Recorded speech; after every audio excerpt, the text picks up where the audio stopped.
Hello friends, आज हम बनाने जा रहे हैं बेसन की सब्ज़ी। जिसके लिए मैंने यहाँ पर बेसन, हल्दी, मिर्च, नमक और हींग लिए।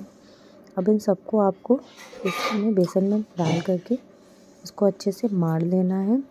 यहाँ पर मैंने बेसन में हल्दी, लाल मिर्च, नमक आपको इसमें थोड़ा सा ही ऐड करना है, ज़्यादा नहीं ऐड करना है, क्योंकि हम मसाले में भी नमक यूज़ करते हैं। और मिर्च भी आपको थोड़ी सी इसमें ऐड करनी है।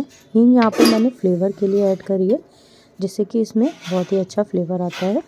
अब यहाँ पर इसको मेरे को अच्छे से मारना है। यहाँ पर बेसन जो है वो बहुत ज़्यादा चिपकता है, इसलिए थोड़ा देर तक इसको मारेंगे। और हल्का सा मरने के बाद इसमें मैं रिफाइंड ऑयल लगा करके इसको थोड़ा चिकना कर रही हूँ। आप लोग सरसों का तेल भी लगा सकते हैं। आप देख सकते हैं कि कितने अच्छे से स्मूथली मैंने इसको मार लिया है। अब यहाँ पर छोटी छोटी लोई बना करके इसको पहले हम बेलेंगे। इसको हम सरसों के तेल की सहायता से बेल रहे हैं। यहाँ पर परथन का यूज़ नहीं करना है। और मैंने इसको हल्के हाथ से बेलना शुरू कर दिया है। इसको आपको ज़्यादा पतला नहीं बेलना है और थोड़ा सा मोटा रखेंगे।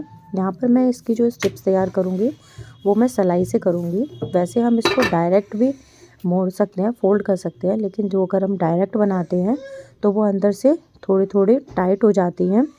अब यहाँ पर जो है मैं सलाई से इसको अच्छे से फोल्ड कर रही हूँ। इसको थोड़ा पतला करने के लिए हल्के हाथ से मैं इसको थोड़ा थोड़ा पतला कर रही हूँ। अब आप इसको जो है वो सलाई को निकालेंगे। सलाई जो आपने लगाई थी उसमें हल्का सा ऑयल लगा लेना, जिसकी वजह से ये आसानी से बाहर आ जाएगी। आप देख सकते हैं यहाँ पर मैंने स्ट्रिप्स तैयार करना शुरू कर दिए हैं। इधर पानी भी मैंने खौलने के लिए रखा था, क्योंकि इसको हल्का स्टीम में हमें बॉईल करना होता है। अब मैंने इसमें जो है वो स्ट्रिप्स डालना शुरू कर दिया है। यहाँ पर आपको बहुत ज़्यादा स्ट्रिप्स एक बार में नहीं डालनी है, क्योंकि बेसन चिपकने की वजह से ये आपस में चिपक सकती हैं। इसलिए यहाँ पर मैंने 4-5 स्ट्रिप्स ही एक बार में बॉईल की हैं। और इधर जो है मैंने अपना जो बेसन था मड़ा हुआ, उससे और ज़्यादा स्ट्रिप्स भी बना करके तैयार करके रख ली हैं। अब आप इनको इसमें डाल करके और इसको ढकने के लिए छोड़ देंगे। इसको आपको 4 से 5 मिनट के लिए ढकना है। फिर उसमें से जो है पानी जो है उबला हुआ पानी बाहर आने लगता है, तो हम इसको खोल करके भी पका सकते हैं, अगर आपके बेसन जो है वो अंदर से कच्चा लग रहा है तो। और अगर नहीं लग रहा है तो आप इसको डायरेक्ट भी निकाल सकते हैं। जैसा आप देख सकते हैं मैंने इसको 5 मिनट के लिए ढक करके छोड़ा था।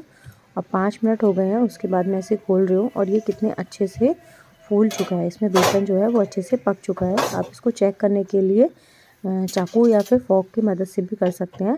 मैं यहाँ पर देख सकती हूँ कि ये बहुत ही ज़्यादा अच्छे से अपने आप ही फूल करके हल्का हल्का क्रैक होने लगे हैं।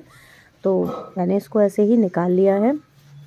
और इधर जो मैंने और भी स्ट्रिप्स बना करके तैयार करके रखी थी, अब उनको भी मैं थोड़ा थोड़ा डाल करके इसमें पका लूँगी। यहाँ पर जो स्ट्रिप्स हम ये निकाल रहे हैं, इनको आपको थोड़ी देर के लिए ठंडा होने के लिए छोड़ना है, क्योंकि बेसन जो है वो थोड़ा सा फटने जैसा लग रहा है और इससे जो है वो शेप अच्छा नहीं आएगा। इसलिए इन सबको निकालने के बाद हमें छोड़ना भी होता है। अब हम 5 से 10 मिनट के लिए इसको ठंडा होने के लिए छोड़ते हैं। आप देख सकते हैं कितनी ही अच्छी फूल चुके हैं। अब मैं यहाँ पर इनको कट करने जा रही हूँ। जो हमने सिलाई का यूज़ किया था वो इसलिए किया था जिससे कि ये अंदर से बहुत ज़्यादा सॉफ्ट रहे। इसको आपको बहुत ही ज़्यादा पतला नहीं, देखिए आप कितनी सॉफ्ट बने हैं ये अंदर से, बिल्कुल भी इसमें गांठ नहीं है।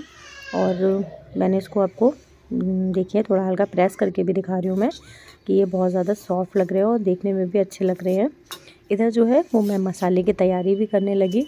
मैंने प्याज काट लिया है और लहसुन भी अब थोड़ा छील करके मैंने सीधे मिक्सी जार में ही इसको डाल के रखा है। और यहाँ पे मैंने कुछ खड़ा मसाला भी लिया है, हल्दी, मिर्च, धनिया, गरम मसाला सब चीज़ लिए। खड़े मसाले में मैंने यहाँ पर लौंग, काली मिर्च, दालचीनी और एक बड़ी इलायची और थोड़ी सी जावित्री यूज़ किया, क्योंकि ठंड का मौसम चल रहा है इसलिए। और इसमें मैं हल्दी, मिर्च, धनिया और थोड़ा सा गरम मसाला, नमक इसमें थोड़ा हल्का ही रखेंगे, क्योंकि मैं ऑलरेडी बेसन में नमक ऐड कर चुकी हूँ। तो ये सारी चीज़ें मैं इसमें डाल करके इसमें कश्मीरी मिर्च भी डालूँगी। कश्मीरी मिर्च से इसमें जो है वो बहुत ही अच्छा कलर आता है, ये देखने में भी बहुत ज़्यादा डिलीशियस लगती है। और यहाँ पर जो है अब मैंने एक तरफ कढ़ाई में तेल जो है वो बॉईल कर लिया है और इसको जो है मैं यहाँ पर मेथी दाना से छौंक रही हूँ। लेकिन मेथी दाना मेरे यहाँ किसी को पसंद नहीं है, तो इसलिए मैं इसको इस तरीके से छौंकती हूँ। इसमें छन्नी लगा करके इसमें मेथी दाना ऐड कर लिया है और इसको डायरेक्ट तेल में ऐसे जो है मैं इसका सिर्फ फ्लेवर आएगा और इसको थोड़ा जब ज़्यादा जल जाता है तब तक के लिए इसको मैं पका रही हूँ। अब ये जो है वो जलने लगा है, जैसे ही ये जलने लगेगा इसमें इसका फ्लेवर तेल में अपने आप ही ऑटोमेटिक आ जाएगा। और इधर जो मैंने मसाला तैयार किया था अब उसको भी मैं इसमें डाल दूँगी।